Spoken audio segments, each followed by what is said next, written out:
What's going, YouTube? Jigfm here with 90's youth. Anyway, we went to Rogues Gallery yesterday, and we got a pretty good haul. Yeah. So anyway, I guess I convinced 90's youth to get some new comics for once in his miserable life, and I found some pretty cool ones too. So you can start off if you want. You're the guest. All right. You want to talk about this one too, because you read it too. Yeah, I guess so. It's the new Batman series, Batman Dark Knight. It's issue 1. I don't know if you can see it. Shitty lighting. Yeah, the lighting's pretty shit, but sorry about that. You guys probably know what I'm talking about. But the interesting thing about this is the writer and penciler for this actually lives in our town. Well, I don't know if he lives here anymore. I think he moved because he's all successful now. Yeah, he works for DC. David Finch. Yeah, David Finch and Scott Williams is in this, but he's not from here, so who gives a shit with him. Well, this one's pretty sick. It starts out as like Batman in his childhood, about like this girl that he dated in college, but he didn't like her when he was little. I'm not trying to spoil anything, but Croc's in it. It's like the future, kinda. And what was unique about this one was that it was David Finch's first chance to write anything, and he's been kind of known. He was in he did Marvel's like Moon Knight, Ultimatum, and Cyberforce and stuff, but this was actually his first chance to write. And like I was talking to John about it. 90. Oh, name's unrevealed. Anyway, you can tell that he's kind of a new writer. Because he like. I don't know how to really. You can tell by the writing that he's like it's his first time writing, because he like elaborates on things more and like carries things on more, but he does it good. Like it's not. Yeah, like it's still good. I was expecting to be a little disappointed, but I thought it was actually really good. It was quite a nice. And I watched the interview with him from the people who do the. I've seen them. Yeah, the comic book syndicate in our town, and he was saying that he's always wanted to do a Batman comic. Yeah. For sure. But he's been with Marvel for so long, so that's why he decided to jump to DC so quickly, because they offered him a chance to do a Batman comic book, and he did. And I think it's amazing. Ends with a cliffhanger. I can't wait to get the second issue next month. Yeah. I think it's amazing comic book. He's doing a great job. For sure. Definitely. Alright, so next I got the next volume of Thor. I showed in my last video. I got the first volume, which starts off number 1, volume 3, and then this one just keeps on going, elaborates on what's happening. Basically, it starts off. Thor has to go. He's in between life and death, and he has to find Odin because Odin's dead fighting Surtur. I don't know if you guys know Thor, you'll know what I'm talking about. But he's in like some Twilight area fighting Surtur all the time, and it just goes on about that. I haven't finished this one yet, but it's definitely been awesome so far. You find out. Baldur is actually Thor's half-brother. Lots of intimate relations between gods and humans. So spoiler. So it's pretty cool. But yeah, it's definitely wicked. I'm definitely looking forward to finishing them. Which comics are these supposed to be? Like all together? Like numbers or whatever. Oh, this one's supposed to be number in the single issues. It's supposed to be 7 through 9, and then issue 600 is the actual Thor. So it's pretty cool. I definitely tell anybody to check it out. I'll probably be done by our next video, and by that time I'm probably going to pick up Blood Oath, which is the one that comes after this, and then after that I'll probably move into Siege, which I'm pretty sure takes place after that. So you can be looking forward to those, and I might even have a chance to maybe do a in-depth review or something. That'd be sick. All right, now this had a lot of hype, and after reading it, I don't know why. Like it's not to tell you dick or anything, it's a good comic book, but when something's titled Ultimate Death of Spider-Man, you'd think Spider-Man would be in it. Like, I bought this all excited because I'm like, oh fuck, Death of Spider-Man's coming. I don't know what to expect. And it's just the Avengers, the new Ultimates. Spider-Man's not even mentioned once in the whole comic book, and the title is Death of Spider-Man. But if the title was Avengers or some shit, it'd be a sick comic, but just because it's the Death of Spider-Man, it pissed me off. Like, it had a good storyline, good everything for issue 1 of this series, the Death of Spider-Man series, but it leaves you thinking why the fuck they didn't put Spider-Man in it. But I mean, they might answer that in the next. I think they're supposed to it's all It's supposed to. I think they're just trying to show a bunch of shit going on around like the whole Marvel universe kind of thing, connected to why Spider-Man's gonna die. That's what I think they're trying to get at. But I'm not like positive, so I'm making aware it's only issue 1. But I hope that's what they're getting at. So overall, I think this was a good comic book. It just kind of like, caught me off guard that he wasn't in it.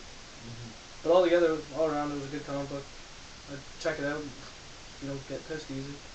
But yeah, now the next one. Alright, I picked up Astonishing Thor #1. Let's see. They had #2's already out, but I figured I'd start off with #1 just because it seemed to make more sense. And if I liked it, I'd pick up #2. And to be honest, it totally blew me away. I don't know if lighting in here is kind of shitty, so I don't know if you can see Thor. The pencils are like ridiculously amazing.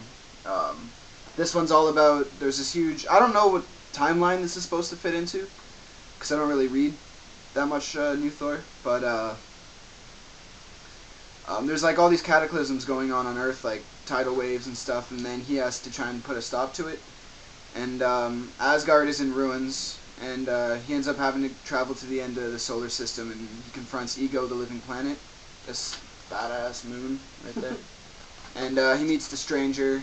I'm not really going to spoil anything for anyone, but I was totally blown away. I thought it was really, really, really awesome. Definitely looking forward to picking up #2. And then, yeah, so really, really cool. I'd say check it out. Cover artwork is awesome, too. The art's amazing in that book. Yeah. I haven't even read it. I just looked skimmed through it. Alright, next one I got was in the Amazing Spider-Man 654. It's the newest one. Whatever. I fucking get it. It's got Scorpion in it. He's if you guys read this, you know he upgraded his fucking costume. And this whole comic's just about pretty much Jonah Jameson's obviously mayor. If you guys have been catching up with new Amazing Spider-Man, you know that already. And his wife, I'm pretty sure it is, that they said, would help create some of the, what are they called? The Spider Slayers. And it's pretty much they're at a spa for some reason. And a bunch of Spider Slayers just come and like fuck shit up. And the Thing's in this. Miss Marvel's in this, and obviously Spider-Man. And it wasn't the best comic book. Yeah. Oh yeah. At the back, it's got a preview of the new Venom comic coming out. I didn't read it yet. I just stopped when I was finished Spider-Man, but it looks pretty cool. But yeah, I don't really recommend it unless you really like Spider-Man. You just want to keep along with the story. It wasn't that big of a deal of a story, but it was alright, I guess. One thumb up. I found this for $3. The comic book version of Return of the Jedi. I haven't started reading it yet, but I already obviously know the story. It basically just follows the movie, exactly what happens. Kind of gives a little bit more backstory about different stuff going on. Not so much backstory, but it kind of tells some of the scenes from like different perspectives. The artwork's actually like pretty sick. Like, I don't know if you'll really be able to see it, but it's more like painting kind of, and it's really, really wicked. I'm just looking forward to kind of skimming through it. Star Wars, so it can't be too bad. But I think the writing might be a little, like I've read it like 2 pages out of it, and the writing seems a little pretentious in a kind of way. Like it's like, it's probably because the guys had some pretty big shoes to fill writing a Star Wars comic, like especially like right when Star Wars was like huge back in the 70s or whatever. So, but it's not bad. I mean, if you guys ever find a way to get it, I'd say get it. Alright, next one's a Batman one. It's issue 1 of Batman the Widening Gyre, I think it is. Alright, yeah. It's written by Kevin Smith. It's not a new comic. It's newer. It's from 2009. I haven't read this one fully yet, but skimming through and reading a few pages, it's a Nazi villain. And he breaks into a synagogue at the beginning and burns what's the Jewish priest called? Rabbi. He burns the rabbi, and I don't know if you can see this right here, but that's the rabbi's head getting torched by the Nazi and the sidekick. And at the beginning, I'm pretty sure, I read like the first 2 pages, like I said. I'm pretty sure it's like a flashback, because it shows Robin right there. is young and he's got his yarmulke and he's fighting with Batman. But then the next page shows him with Batman has a Nightwing right there, and then the rest of the comic it's Batman and Nightwing, and then I read this page. I thought it was when they go to Arkham, and there's vines and mosquitoes and shit everywhere. They see fucking what did you say that guy's name was? Mad Hatter. We got Mad Hatter, Penguin, fucking Riddler, Two-Face, and then they see the Joker all tied up in the vines. You can't really see because these pages are dark. And then he talks to him, whatever. And they see Poison Ivy, and she gets him baked. And she just like blows THC smoke in his face, and then he just says, "Ugh," like cannabis, and then he's just high. And he doesn't know what to do, and then the Croc fucking attacks him. Leave it to Kevin Smith. Yeah, Kevin Smith, the only guy who would do that to Batman. But yeah, then she tries to seduce him, and then there's this weird fucking wolf, horn, fish. I don't know what the fuck this thing is. But it's eating the shit out of this one guy in this picture. Probably can't see that. Sorry for teasing you. But he's eating this guy's face, he's eating whatever. And then skim. Batman gets knocked out by him. He runs away, and then there's that. It ends off with an. It says Batman's like, "Hey, a new guy," because after he just got ass kicked, because some guy helped him. Kind of looks similar to Batman, but this comic's really good. I didn't expect that it was gonna be good, but if you guys don't know who Kevin Smith is, it's Jane Silent Bob, Silent Bob. He helped write Clerks and Clerks 2, and all that shit. But yeah, it's a really good comic. It's only a 6-issue series. I'm gonna definitely pick up the next 5. Recommend this highly. I highly recommend this. But yeah. Alright, how do you think you're on time? Alright, so I found these. Fat Ninja number 1 and number 4 in the bargain bin. I thought it looked kind of funny. I always like samurai, all that good shit. But basically, it's about all the food in the world goes missing, and Fat Ninja has to find some more food because he's that fat. And it's kind of like a funnier comic. There's a lot of action and stuff, but it's pretty funny. It's kind of older. Like 80s, early 90s, it looks like. Yeah, it doesn't say the date, but yeah, it looks like late 80s or something like that. But it's pretty sick. I haven't really read these yet. I've been reading Thor, but if you ever see these, I'd probably pick them up. They're just good for kind of like a laugh, and there's some pretty cool artwork, I guess. It's kind of sketchy in a good way, so it's cool. Alright, now the next 4 I haven't read yet because we just picked these up yesterday, so all the ones I just explained to you are the ones I read.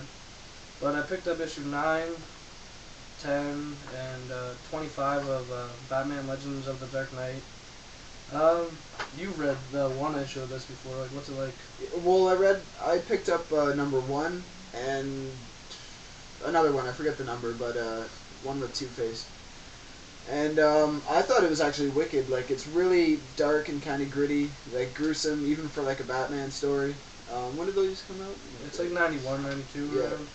And it's Grant Morrison, who had actually done work with David Finch before, I'm pretty sure. And I thought it was really, really good. I'd definitely say for anyone to check it out. I know he hasn't read it yet. I really enjoyed reading the ones that I read. It's just, it's written a little bit more, like it even says right on the front, gothic. Like, it's more just kind of darker stories. And it's really, really cool if you like the typical gritty Batman. So, I'd say to check it out.